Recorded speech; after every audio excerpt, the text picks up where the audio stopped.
following program is a peer-to-peer advice show and does not diagnose mental health conditions. If you're seeking social services, please call or text 211 or go to 211.ca.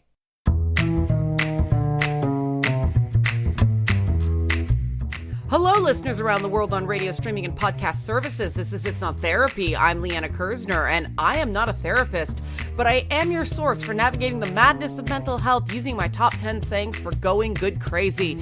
And I'm once again questioning the wisdom of It's Not Therapy. Oh my God, enunciation right off the top. For those wondering, I did see Superman, the movie, over the weekend. I saw it twice. I liked it that much, but I was a bit taken aback. This isn't a criticism, it's just my honest reaction.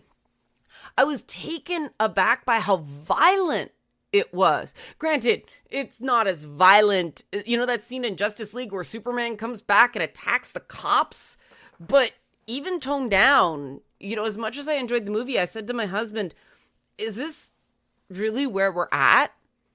And he said, yep. So this week we're going to talk about aggression because we live in very aggressive times, when it's useful, when it's not, and what to do about it. Aggression is behavior aimed at opposing or attacking something or someone. It's a part of being human, and it's not all bad if it's used judiciously. If we're trying to protect a loved one, especially a child, like Superman saves babies, aggression is extremely beneficial because it prevents us from freezing up in a crisis.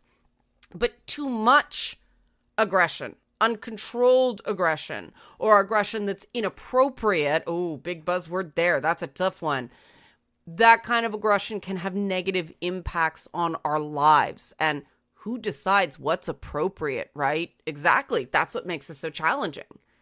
Society gives us very confusing mixed messages regarding aggression, who's allowed to do it, and what kind are okay and not okay. It basically boils down, and this is really reductive, but aggression is good when it's directed at people we don't like, and completely uncalled for when it's directed at us or people we see as like us, right? And okay, joking aside, I want to be careful to separate aggression from violence, because I think that the two being equated has led to problems. Somebody can be aggressive, you know, they can state their views strenuously, they can aggressively, you know, pursue their goals without being violent. Aggression is something everyone experiences sometimes, and we need to accept that aggression that we're all capable of, so it doesn't take us over and control us. Violence, on the other hand, is something no one in a perfect world should ideally experience, right? They're not the same. Now, these mixed messages on aggression, they harm men and women in different ways, and then non-binary people get the worst of both worlds in sometimes. Some men I know are afraid to even raise their voice or push back or disagree because they'll be accused of being violent and dangerous because they were given that message at some point in their lives.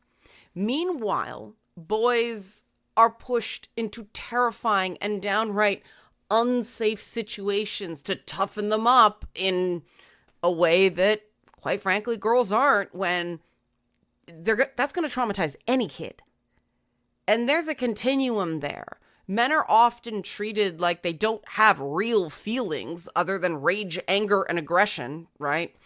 And they're mocked if they show sensitive or more vulnerable feelings by other men and women alike. And again, non-binary people are going, leave us out of this. There's a reason we're called non-binary. That was something of a joke. And women, I'm not going to neglect this, walk this constant gauntlet of, quite frankly, being wrong to someone no matter what we do. If we're, sexually aggressive, ooh, the big bad thing, like, no, don't do that. That's bad for children, right?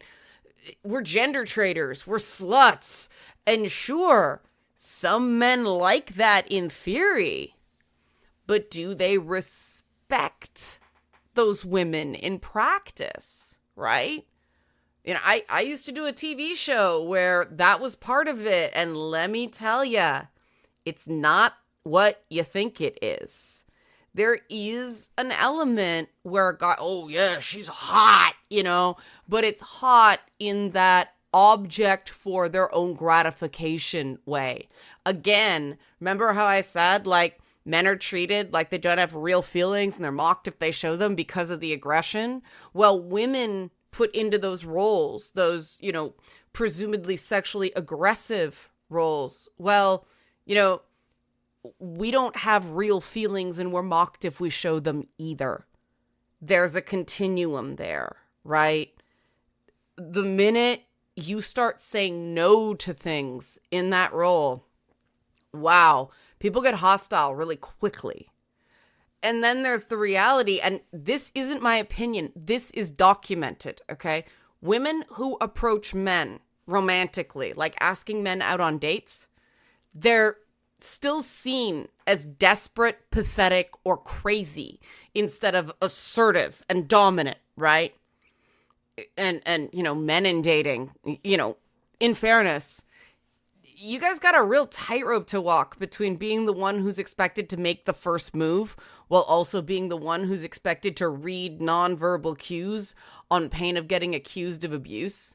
And, men who date men, there's this almost ritualistic hyper-aggression, hypersexuality that's normalized because of that thing of, whoever gets approached is the girl role. It's all really messed up, right?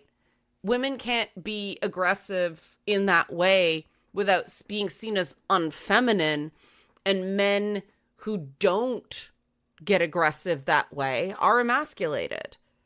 And I haven't even gotten to what happens if women, display that more standard form of aggression. And it's real simple. We get labeled, either crazy, like I said, or a word that starts with B and rhymes with itch. And no amount of attempting to reclaim that word, I don't care what anybody says, no amount of reclaiming the B word changes the fact that what's seen as strong leadership in men is seen as B word territory in women, to the point that even on police or medical procedurals, you see that ice queen, female supervisor role, right? It's not getting better. It isn't. There's still this reaction, this ironic aggression whenever a woman clearly and emphatically says no to someone. There's a unique how dare you that happens. And, a lot of us have experiences with being told our aggression was inappropriate, like you said off the top, without being told how or why. And that's why I hesitated off the top, because if it's inappropriate, you should be able to give some details.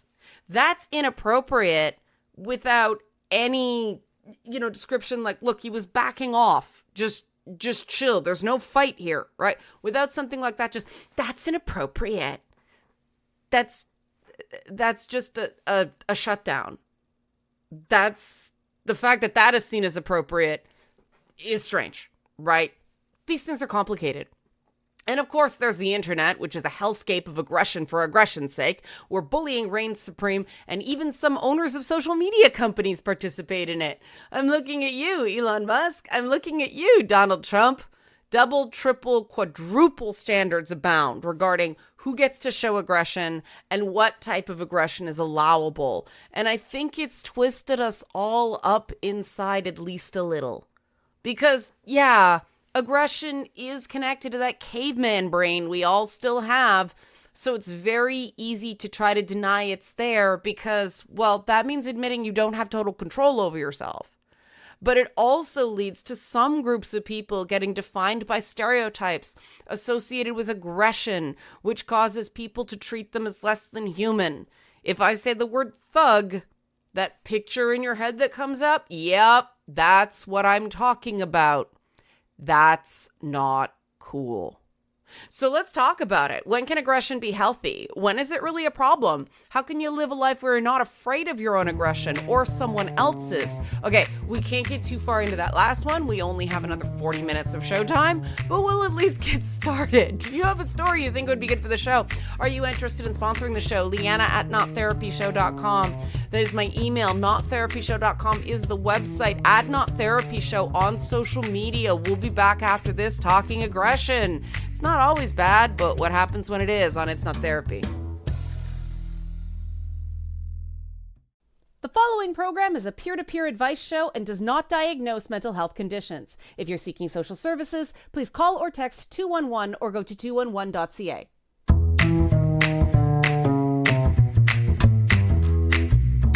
We're back and It's Not Therapy. Still Liana Kersner. I'm still not a therapist. We're still talking about aggression, when it's healthy, when it's not, and when it's time to consider seeking help for unhealthy or destructive aggressive tendencies. You know, Hulk smash is fun to watch in a movie, but that's because it's just a movie. I've seen too many people destroy their lives because they're just too aggressive. And that's, either they're aggressive too frequently or more likely because they tend to explode just, too much. Just something is relatively small and maybe they didn't respond badly 3 days ago, but they did this, and volcano. Just what's going on? It's scary, right? And I haven't found these people to be angry. They don't say they're enraged. They get very upset when you say that they're angry. No, a lot of times they're frightened. It's undeniable, though, that volcano behavior is a problem. And they realize it too late if they realize it at all. And I'm just not talking about men, to be clear. This isn't just a man thing. I've seen my fair share of women who just don't know how to engage with other people without being a victim or victimizer. So if you imagine this like victim bar, it just all the stuff that makes someone feel bad, it just builds up and builds up and builds up. And finally, when that meter gets full, they just explode. And because the person who got exploded on isn't aware of everything else that filled that meter, they're just like, what's going on? You know what? I don't care. I'm just gonna go. And when those explosions happen, the person who exploded, it's always someone else's fault, right? Always someone made them. They made me. I had my reasons. I'm defending myself. I'm fighting back. I'm punching up. Except you're not. Individual mileage varies. I can't know what's going on in every individual person's head. But from the outside, hate to break it to y'all, it was something really quite minor. And it turned into a massive thing because of an inability to self-soothe. And, because you're being so aggressive with yourself, your self-talk is so brutal, then any slight, sometimes very small on a bad day, is a potential catalyst for a gigantic meltdown because you are constantly under pressure. And it doesn't have to be this way. These things really are choices, and people hate it when I say that, but it's true. I went through this myself. Often people who are in this state, intermittent explosive, right? They're enabled by the people around them. That doesn't mean the people around them say they like the explosions, but they may get upset, but they still play the game, right? These explosive people learned fairly early on that the most effective way to get what they wanted in the short term was to have a tantrum. Even if the people around the person with that aggression issue clearly didn't like the tantrums, they gave in to them. And, I say tantrum because these things start in childhood, right? A kid realizes that meltdowns get them attention from parents in a way that good behavior doesn't. even negative attention can sometimes be preferable to outright neglect. And if good behavior is just expected and therefore not rewarded, and bad behavior is, well, that gets somebody to pay attention, even though it's punishment, it's better than neglect. You'll often hear people like this who have these, bad tempers. They'll say, it's just the way I am, or it's just my personality. And this is incorrect. Personality is one thing. Your behaviors are another. And self-acceptance is a great thing, which is what it's just the way I am is faking. And I say faking because, if you're blowing up on people, it's just my personality isn't acceptable. It's behavior, right? We try to understand our personalities precisely so we can work with them instead of against them. And it's been my experience that the most aggressive people I've ever met are also the least self-aware people I've ever met. They're so busy responding to perceived or imagined threats that they don't do very much looking inward or looking forward. Because the last thing they'd admit to anybody is that they're terrified. And they're so worried about getting found out, they're not thinking through the predictable consequences of those ragers. And, stopping, thinking it through, realizing that these things are choices, that behavior is not personality. That's what I had to do to tame my own PTSD-related aggression. I had to admit that the thing at the core of it was terror. And that meant facing that terror. And sorry if this freaks out anybody, but unfortunately, a lot of the things I was terrified of actually did happen. That fear of abandonment, it was a reasonable fear. People really didn't like it when I set boundaries. And they attacked me when I said no to things, quietly, at least in a regular moderated voice, but firmly. I didn't match their energy. And it's weird because some people respond better to just getting in their face and calling them names right back. And they can't handle it when you just go, no, I'm not accepting you calling me that. Please stop. When you do that, they blame you for everything. It is an onslaught. They retaliate. I lost jobs. I definitely lost friends, if you can call them friends. Even some family stopped speaking to me just because I said no. And you know what? On the bright side, I wasn't paranoid. All that really bad stuff was going to happen. On the not so bright side, yikes. And to put this in perspective, I spent years, I started therapy when I was 15 years old. And I warned therapists, if I do what you are asking me to do, it's not gonna go well. And they looked at me with this condescending smile and just try it. They'll understand.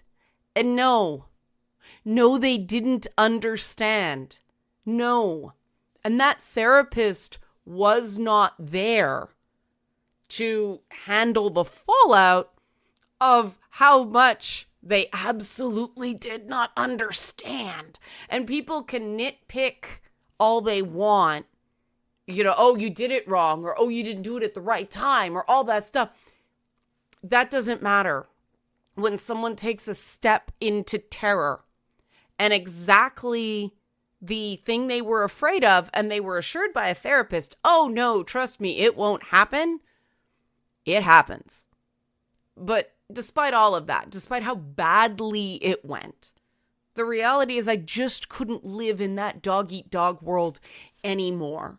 That aggression, that being the biggest, baddest dog in the yard just so people wouldn't attack me, not only was it not healthy for anyone, it wasn't me. It wasn't actually my personality. I didn't enjoy that. It didn't feel good. Being terrified all the time just wore me out. And yeah, it was really hard to face the fact that a lot of people were just using me. that they really didn't love me, and I couldn't force them to because they weren't really capable of love. You know, I had to accept I was never going to be that beloved and cherished person that was, I was going to prove my parents wrong about all the horrible, cruel labels they put on me in childhood. I was never going to be that beautiful person. I was just me. Just me, plain old average, not at all special, kind of to extremely annoying, absolutely strange, and yet completely unremarkable at the same time me. Yeah, maybe I would amount to nothing. Maybe everybody was always going to leave me. No one was ever going to like me. I was inherently unlikable. Maybe I was going to die alone and in poverty. Maybe all of these terrors were absolutely true. They probably are true. Canadian media pays like crap, and our pension system, it likely won't be solvent by the time I hit retirement age. If I make it to retirement age, which is in question based on some of the medical conditions I have. I might be on the medically assisted dying plan in max 20 years. Now, does any of this give me the right to lash out at other people? No. Not a single thing I just said gives me the right to lash out at other people. I'm entitled to my feelings. I'm not entitled to have those feelings be an excuse to dump on others. And that's it. It is really that simple. The awareness that no matter what people do to me, it does not give me the right to hurt others. If you deny yourself the permission structure for unhealthy aggression and rage, it is amazing how quickly it stops. Now, the downside is you have to deal with all the other feelings, right? The pain, the fear, the sadness, the loneliness that aggression is containing and burning at, so you don't have to feel it. But, is hurting other people, is avoiding hurting yourself worth that? That's a question I couldn't say yes to. Of course, that doesn't mean allowing other people to treat you like a doormat. Like I said, it's amazing how people can't handle a simple no. But, I learned to get a lot more okay with other people's rage. I mean, I'm never gonna like it. Some people are really scary. But what I have learned is to not blame myself for it. And that's precisely because, hey, I learned to recognize that I'm responsible for me, other people are responsible for them. And I've had the same aggressive impulses and learned to channel it into better. There's no excuse. And the minute you stop making excuses is the minute things start getting better. Now, I'm fortunate to deal with mental health stuff. I've learned a lot from working with and even being friends with people with borderline personality disorder. Now, I'm not trying to say all people with borderline personality disorder are like this, but fair warning, a lot of these friendships you attempt, even if you do your absolute best, these friendships do not last. That's a marker of the condition. Now, BPD rage is something that we know about and we have studied.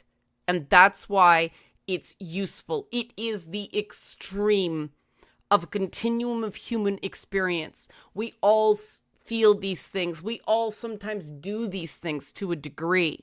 But it's so strong in people with conditions like, borderline personality disorder. That's not the only condition. ADHD, bipolar disorder, narcissism, I've already mentioned PTSD, dementia, psychosis, substance use and abuse, traumatic brain injuries, all of these conditions increase the likelihood of unhealthy aggressive behavior. Not across the board. I said increase the likelihood, not guarantee. Okay? The thing about studying people who are sort of certified, this isn't healthy, is things are so big that you can take them, it's crystal clear, and you can apply them to your own stuff. Now, yeah, okay, people can't help a traumatic brain injury, but environment is a huge factor as well. That's why no two people with ADHD are alike. No two people with BPD are alike. Environment matters incredibly, right? If you're raised to believe that hostility and aggression might not be liked, but it is tolerated and enabled, well, you're more likely to think that's normal, and you're more likely to be hostile yourself, even if you hate the person who bullied you as a kid, right? The point is they got away with it. It worked. They were strong, you were weak. That's the lesson you walked away with. But bullies aren't strong. No, on the contrary. Bullies are some of the most internally weak people out there. That's why they bully. And the thing about narcissistic personality disorder, borderline personality disorder, they are defined by, a lacking or unstable inner sense of self, like core self. And that's one of the theories about why the aggression, why the rage gets so bad. But the tragedy of people with BPD, unlike narcissists who is always it's the world, nothing's ever their fault. People with BPD it's not so neat for them, right?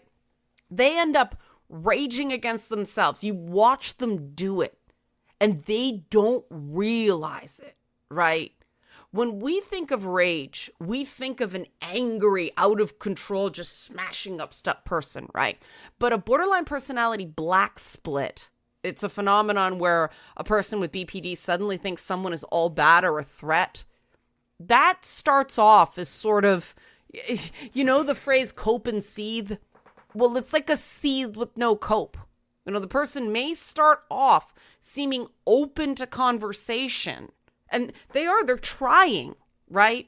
But absolutely no boundary you set is capable of being respected when they're in that state. Because, in their mind, you're evil and you're out to get them. And if they can't pull themselves out of that disordered thinking rooted in fear, because think about it, they're out to get me is a pretty classic fear statement, and sometimes that fear is something as simple as they're afraid they made a mistake. Because if they made a mistake, well, then the person's going to be angry at them. And if the person's going to be angry at them, then they're going to leave. And that is the big fear in borderline personality disorder, a big fear of abandonment.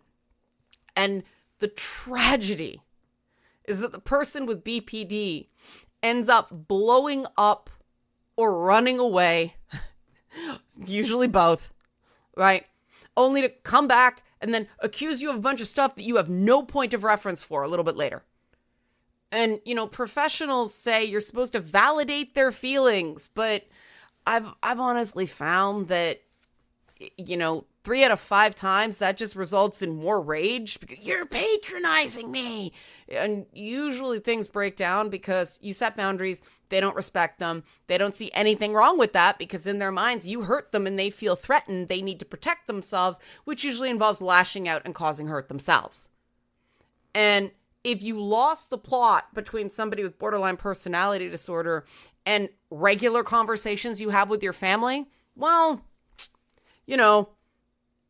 somebody in your family might have BPD, but more likely we live in an age of unchecked aggression.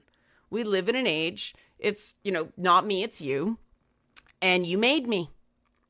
And it's utterly tragic precisely for that reason.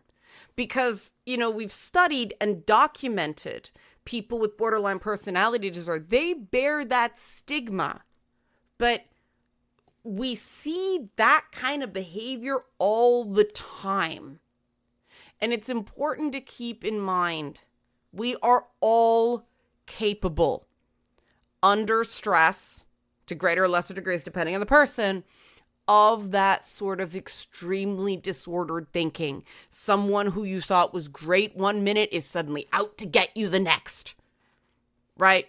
None of us is perfect regarding recognizing our own emotional states. But it's worth working on it. And here's why, okay? If we can't effectively recognize our own feelings, nobody's going to be perfect. But if we're not reasonably good at it, we're going to be absolutely lousy at reading and understanding somebody else's. We treat people with diagnosed conditions as being unable to help themselves. But that's not true. Treatments exist. And, as I talked about before, the techniques aren't complicated. It's just terrifying to take that plunge and fall into the abyss and be consumed by fear and sadness and loneliness. And yeah, a great deal of blame and shame. But you can come out the other end. And someone like me with PTSD, someone with BPD, if you take your treatment seriously, we're better at managing our emotions than someone with no formal diagnosis who treats every thought they have as absolute fact and then acts without any further thought, right? Saying they can't help it or they're doing their best is enabling them and frankly treating them like children. If you've got one person in your family or friend group that is allowed to just get away with anything because that's just the way they are, that's textbook enabling. You're not being fair to the other people who don't behave that way. And while that person who's behaving badly, again, notice I'm saying behaving badly, not is a bad person, they might have horrible things done to them. But I guarantee you there's at least one other person in that group that has seen some ish too and not behaved like that. Yes, they can help it. And many people with these conditions do help it. Not only are they can't help it excuses not helping these people, enabling is harm. It is. Now, while aggression obviously can have negative consequences, there is a time and a place for it. It's wired into us for a reason. So we're going to turn the page, talk about that after the break. Questions, comments, concerns, Liana at nottherapyshow.com. Nottherapyshow.com is the website. At nottherapyshow on social media. Aggression, where it fits in our lives in a productive way. After this break. The following program is a peer-to-peer advice show and does not diagnose mental health conditions. If you're seeking social services, please call or text 211 or go to 211.ca.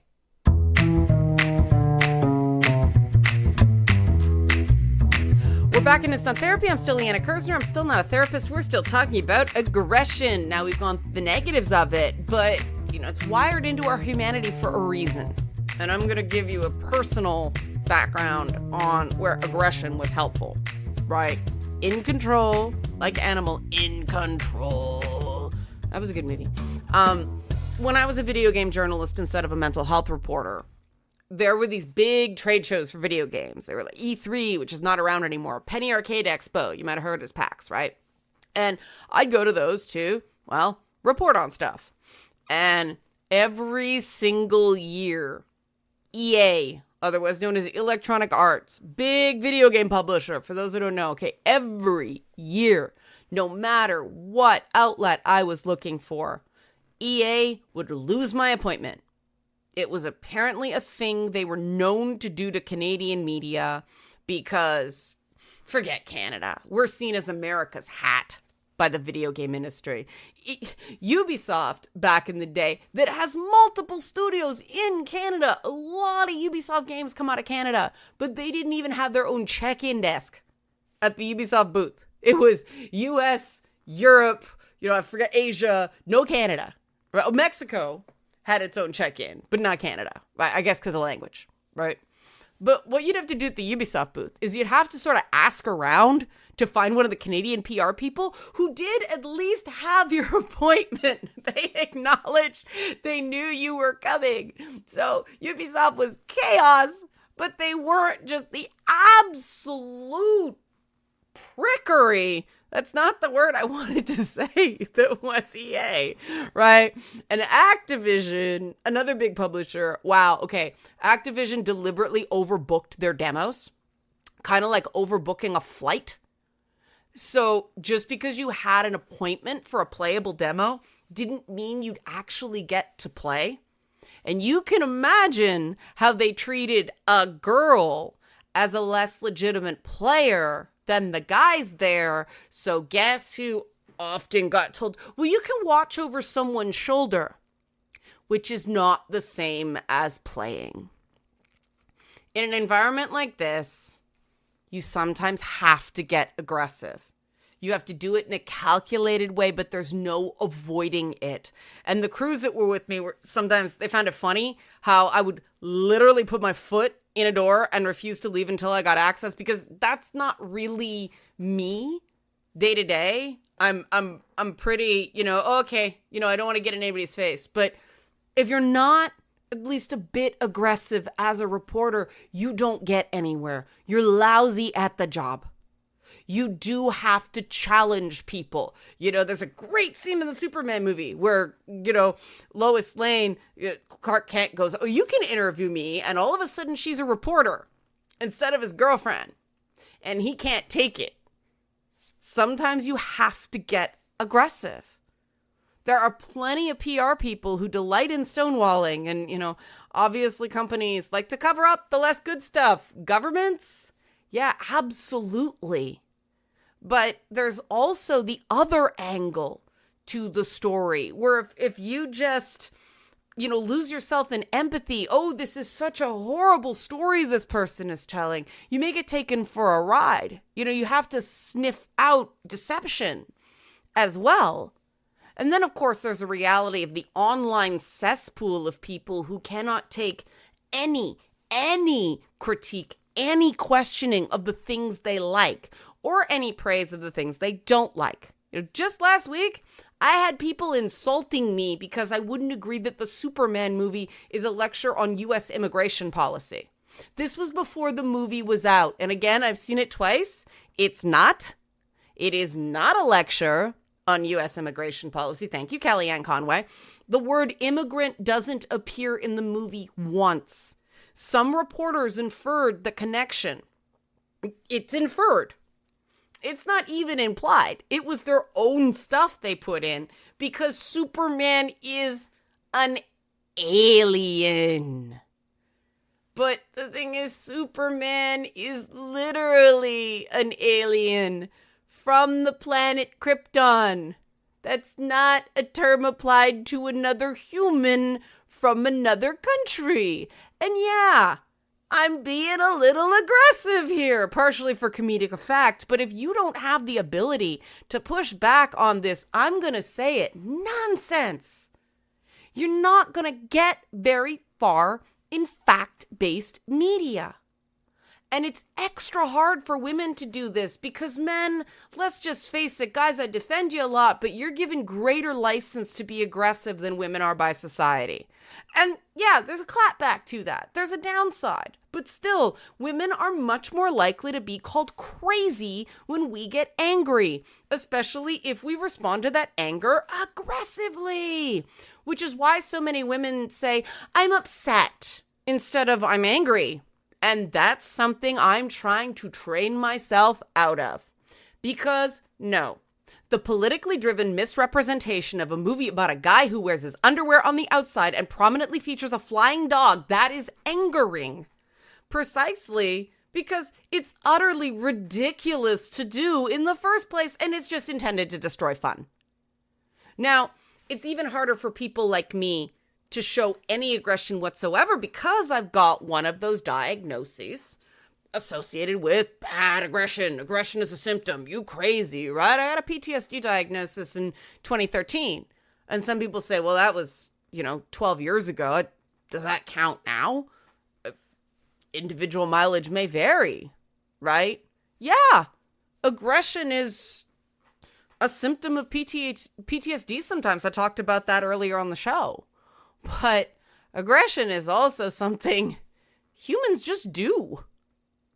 And this is not an exaggeration. I get dismissed as crazy by someone on almost a daily basis. And the thing is, I'm probably mentally healthier than these people calling me crazy are. Because I went through it before. I've actually faced my issues. I also worked in stand-up comedy, and stand-up comics sometimes have to get aggressive with a heckler. I remember there was one thing where people were throwing ice at us in a show I don't remember if it was Calgary, Edmonton, that one. But I finally just pulled I'm going to lean into this and did if one more person throws that ice, I'm going to come down to that crowd and I'm going to rip your bleep and bleep, bleep, bleep, right? And it was for effect, but the ice throwing stopped. Good story, that one. It can be more serious, right? Let's talk about police, right? Police have to find the line daily between using enough aggression to maintain order and solve crimes, to ram all that paperwork through the system, right, in a timely manner, without being so aggressive that you violate someone's rights. And anybody who thinks that's easy needs to walk a mile in a cop's shoes, because you'll get spit on. I found that when I tried to avoid absolutely all aggression because I was so beaten down, being called crazy, when I was working my butt off every day to be good crazy instead of bad crazy, when I tried to deny myself any aggression, any anger, I was more likely to blow up, because feelings you don't feel get bigger. When I was gentler to myself and gave myself the affirming message that it's okay to get angry sometimes, it's okay to get aggressive. Just make sure you're still in control, that you can stop. If someone's going, whoa, slow down, hang on. When that became the message, it's okay to be aggressive as long as you're in control. My emotional regulation improved a lot. Because, hey, sometimes, real talk, a situation is untenable and you have to be aggressive. Extreme example, if someone's beating on a kid or screaming at a kid, you have the right to get aggressive to protect that child, because that child cannot protect themselves. That's way different than insulting a waiter because the kitchen got your order wrong, right? So how do we feel anger without losing control? How do we feel aggression and keep it in bounds? I'll get to that after our final break. Questions, comments, any feedback whatsoever. Liana at nottherapyshow.com. Nottherapyshow.com at nottherapyshow on social media. When we come back, aggression. How do we keep it in bounds? The following program is a peer-to-peer advice show and does not diagnose mental health conditions. If you're seeking social services, please call or text 211 or go to 211.ca. We're back in It's Not Therapy. I'm still Liana Kersner. I'm still not a therapist. We got a few minutes left, and we're still talking about aggression, and it's the last segment of the program, so I'm going to give you some stuff to do, right? How are we aggressive in a healthy way instead of that unhealthy relationship-destroying, possibly get arrested kind of way, right? Well, there's a really simple thing you can do. It's called the 90-second rule. And basically, this is something I actually read about. I forget his name right now, but there's an expert that preaches this. He had an article on CNBC recently, but I was doing it myself without realizing that somebody else had, put their name on it first. I take more than 90 seconds, but this guy says 90 seconds. When you're feeling something strong, take 90 seconds to just feel it. I don't time it. That might help you. My version is just like, I'm angry. I'm angry. I'm angry. And you keep just repeating that to yourself until you feel it ebb. Same with I'm sad. Same with I'm lonely. Just give yourself time to feel that feeling. Because what you don't want to get into is that blind spot, right? Fear can blind us to things. Anger can blind us to things, right? Sadness can even blind us to things. And when that translates into aggression, it's doing that because it's blinding us to the fact that the other person is a person. So I find that even if you're still upset, if you got to deal with something when you're off balance, balancing aggression with empathy is a great way to stop yourself from going overboard. Putting yourself in the other person's shoes and giving benefit of the doubt is extremely helpful. not only does it control your reactions and that, hey, I wouldn't like that if somebody did that to me, so I'm not going to do it to them. Not only does it control your behavior, it actually reduces your anger. It reduces rumination, that spinning it again and again. I can't believe you did that to me, right? It reduces that by channeling your thoughts in a different direction, right? Instead of thinking of all the ways your enemies are plotting against you, it helps you realize that, look, do you spend huge amounts of time plotting against other people? If you do, seek help, maybe. No, really? That is, you need therapy territory. This program cannot help you here. But, if you don't regularly spend time thinking about how to, go full Kona and Lamentations on their women on your enemies, realize that regulated people usually don't have the time or energy for that. If you truly believe that person is plotting against you, the best thing to do is get far, far away. But even in instances like that, ramping yourself up for a conflict just makes it more likely that you will have a hair trigger and you'll go off. And if somebody is plotting against you, that's exactly what they want, But it's usually better to go, no, you know what? That person, there's probably just a misunderstanding here. We can work it out. And even if we can't, I didn't do anything really horribly wrong here. So my behavior is about me. Their behavior is about them. They could still push your buttons. And if you get a little hot, that's okay. Because again, they're pushing your buttons to hurt you. And, that's a sign that this is a person that you may want to spend less time with in future, right? If you go into anything with a more confident center, go in going, I'm going to do my best and I deserve to be here. And this can be a win-win for everybody, but I can only control my part. Other people have to control them. Top 10 phrase, don't let problems that aren't your fault lead to mistakes that are, right? Aggression meets balance. Aggressively pursue your goals. Don't use aggression to mask fear. Feel your fear instead. Feel your insecurities and tell yourself it's okay. Nobody's perfect. You're working on it, right? And that's all you can do. It may seem terrifying to contemplate if you are raised in a home where correction was harsh. But trust me, as someone who's been through it, it's better. And I am out of time. I better wrap. Questions, comments, concerns, Liana at nottherapyshow.com. Nottherapyshow.com is the website. At nottherapy on social media.